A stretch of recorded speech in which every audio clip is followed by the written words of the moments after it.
Bilgiden dönüşüme geçiş konsepti çok ilgimi çekmiştir. İnsanlara bilgi verirseniz, onları bilgilendirirsiniz. Ve onlar da bu bilgiyi tekrar edebilir. Böylece bilgiyi beyinlerine yerleştirirler. Öyle değil mi?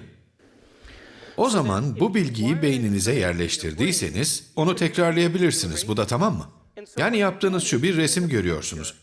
Bu resmi görürken onu tarif ediyorsunuz. Devreleri ateşleyip bağlıyorsunuz ve bir anlayış modeli inşa ediyorsunuz.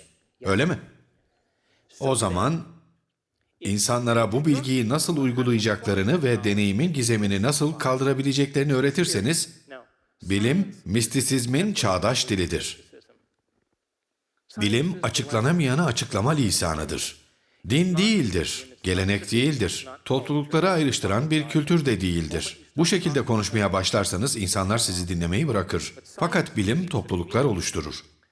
Bilimi yeterince basitleştirirseniz, kendiniz hakkında, beyin hakkında, genler hakkında, işleviniz hakkında, kimyanız hakkında bir şeyler öğrenirseniz, bilgi güçtür.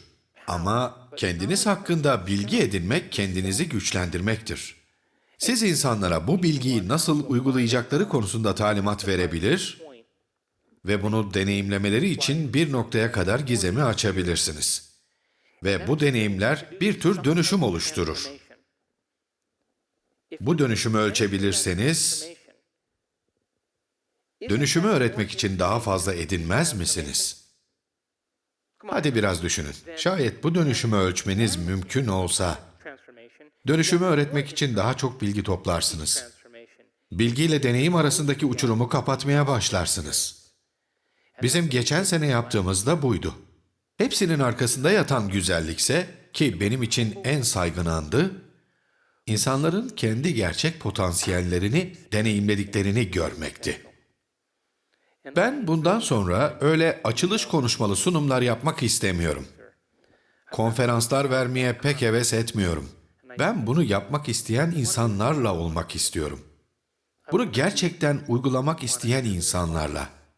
Çünkü bu prensipleri basit bir yolla uygulamaya başladığınız zaman, ortaya çıkan ürünün adına sihir deniyor. Ve bu kalabalığın içinde, bu denklemin dışında kalacak kadar özel olan hiç kimse yok. Çünkü biz yaratıcıyız, biz buyuz. Bu durumda bir günlüğüne hayatınızdan çıkın, bir günlüğüne. Size sürekli kim olduğunuzu hatırlatıp duran şeyleri yok edin. Aynı insanları görmeyin ya da aynı yere gitmeyin. Aynı zamanda aynı şeyi yapmayın. Beyninize bir mola verin. Bedeninize bir mola verin. Dünyanızı tekrar tanımlayıp durmayı bıraksınlar. Yeni bilgi için yeterli zaman tanıyın. Bilgiyi oraya yerleştirin. Sonra da deneyiminizi yaşayın. Ve bu deneyimi yeteri kadar tekrarlarsanız, yeteneğinizi de geliştirmeye başlarsınız. Biz bunu ileri seviye grubumuzda gördük. Birleşik Devletler'de çoğu insanın beyin durumlarını değiştirmek için 1 ila 2,5 dakika süre gerekiyordu. Bizim öğrencilerimiz için ortalama süre 1 dakikanın altıdır. Bazıları da bunu 4, 5, 9 saniyede yapabiliyor. Bu yarış gibi bir şey değil. Bak, ben senden önce aydınlandım. Ama deneyimlerin bana söylediği şey, bu bir yetenek.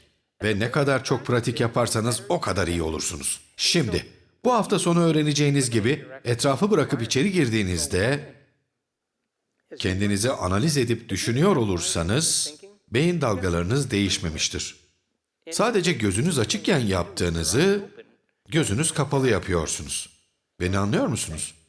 Yani bu teknikleri çalışmaya devam ederseniz, emeklerinizin meyvesini de alırsınız. Memnuniyetle söyleyebilirim ki geçen yıl tam anlamıyla bilim tarihine geçtik. Çünkü bu sıra dışı şeyleri defalarca gördük. Sizi bunun mümkün olduğuna ikna etmek için burada değilim. Mümkün olduğunu zaten biliyorum. Bunu hayatınıza uygulayın diye ilham vermeye geldim. Çünkü bütün bu anlattıklarımın en zor kısmı, hazır mısınız? En zor kısmı, bunu yapmak için vakit ayırmak. Hepsi bu.